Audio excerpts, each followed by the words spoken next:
It's time. It's finally time. At PlayStation's recent State of Play, we got the official announcement of Digimon Story Time Stranger, the next entry in the Digimon Story series. That is, hours after it was leaked via a GameStop listing. Good job, GameStop. It's been 8 years. Let's not think about that. It's been nearly 8 years since Hacker's Memory came out back in 2017, and we are finally getting close to the release of our next Digimon Story game. I am beyond excited. In today's video, I just wanted to go over all that we know about this game so far, possibly theorize about what's going on, and just generally talk about this new game. If you do enjoy this video and you'd like to see more breakdowns and discussions from me, please be sure to leave a like and subscribe, and if you want to see more of me, you can check out my second channel where I post mainly gaming videos, reactions, and other tidbits of side content. But without further ado, let's get into it. So first I wanted to start off by talking about what we knew before this game was even revealed. So first of all, we knew that the next entry in the series wouldn't be connected to the Cyber Sleuth games. With this entry, we're moving on from the Cyberspace Eden and the story regarding the Eaters and moving on to something completely new. That being our second point. Time Stranger is likely a story focused around the Olympus 12. For those unaware, the Olympus 12 are a group of Digimon based on the Roman Olympians, said to have ability comparable to the Royal Knights. We've known for a long time, ever since the topic of another Digimon Story game came up, that the focus for the next game was more than likely going to be this group of Digimon, and this has all been confirmed by the announcement of this new game. But we'll get into that soon. Now I want to start with what we see in the trailer, so let's take a look at that. The trailer starts with a huge explosion decimating a city and shots of a mysterious world as an ominous deep voice tells us to break free and become unbound by the laws that govern reality, to turn the gears of time once again.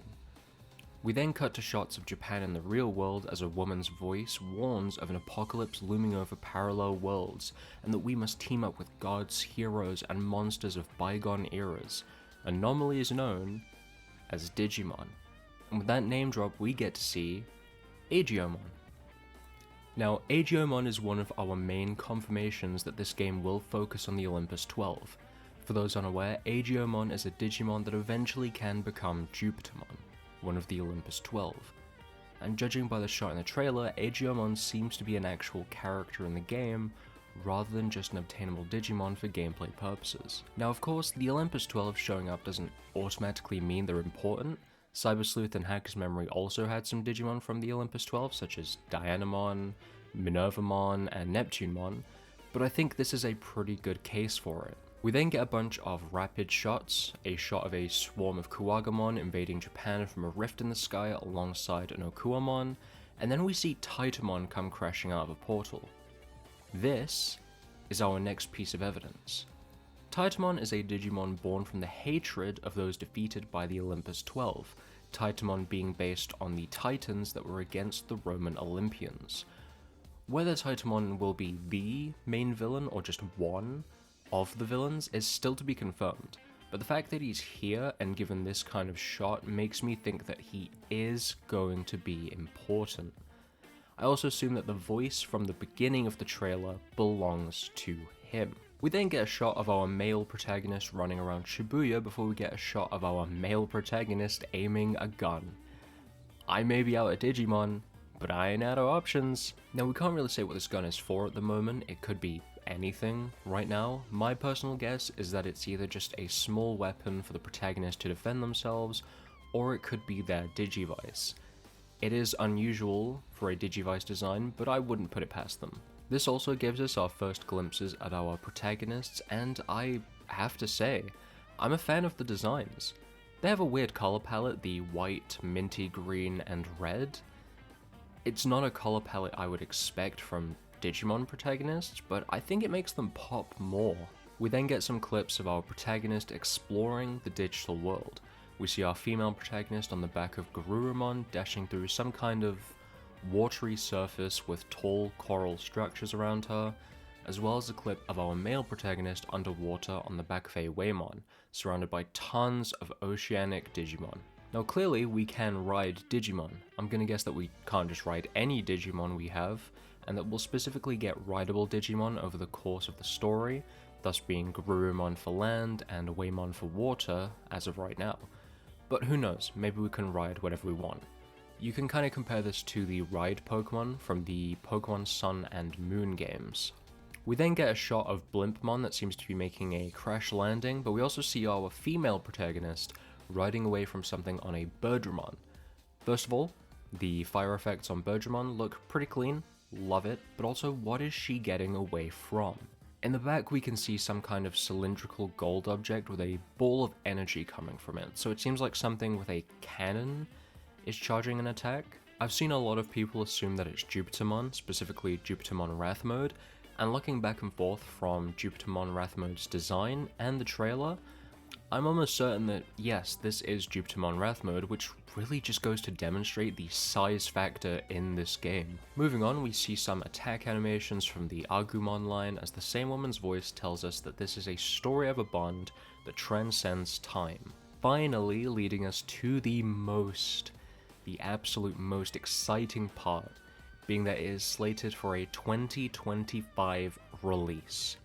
Now considering what happened with Digimon Survive, I don't want to dismiss the idea of a delay, but I am hopeful this won't be delayed. The game will be coming out on Steam, the PS5, and the Series X and S, so you can go ahead and wishlist these games right now and check out their store pages. Now what do I think the story of this game is? Well, considering the explosion in the beginning and the multiple shots of ruined cities, my guess is that we do actually experience this cataclysmic event that decimated humanity, but our bond that transcends time allowed a Digimon to help us and potentially save some other people from the calamity. Now using some kind of time travel ability, we'll be jumping back and forth from the human world to the digital world, investigating what caused the cataclysm and how we can stop it. And that's what I think the story is going to be. Next I want to talk about some other tidbits from articles as well as the official site. So first of all, we have our confirmed Digimon starters for this game. For those who remember, Cybersleuth gave us Terriermon, Hagurumon, and Palmon. Hacker's Memory gave us Tentamon, Betamon, and Godzumon. This time, Time Strange will be giving us Gomamon, Demi-Devimon, and Patamon. I'm pretty pleased with these starters. Personally, I can see myself going for either Demi-Devimon or Patamon. Who do you guys plan on picking? Let me know in the comments down below. Now, some tidbits from the website mention that we take on a mission to unravel the mystery behind the world's collapse. So I think that I hit the nail on the head with what the game's story will be. But also it mentions that the digital world we're in is the digital world Iliad. Now, for those unaware, Iliad is a separate part of the digital world that's governed by the Olympus 12. To me, this is the deciding piece of evidence the Olympus 12 are important. There's just too many references to this group of Digimon for it to be a coincidence at this point. But as of now, I think that's all we know so far. Of course I could have gone and pointed out every confirmed Digimon in the background shots and whatnot, but that would take quite a while and possibly ruin the surprise for some people.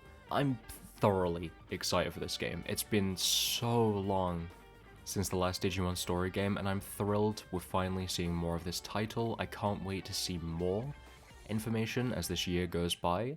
Let me know what you guys think of it and if you have any concerns about this game, so just let me know in the comments. But that's going to do it for this video. If you did enjoy this video and you want to see more of me, leave a like and subscribe, and I'll see you guys next time. Cheerio.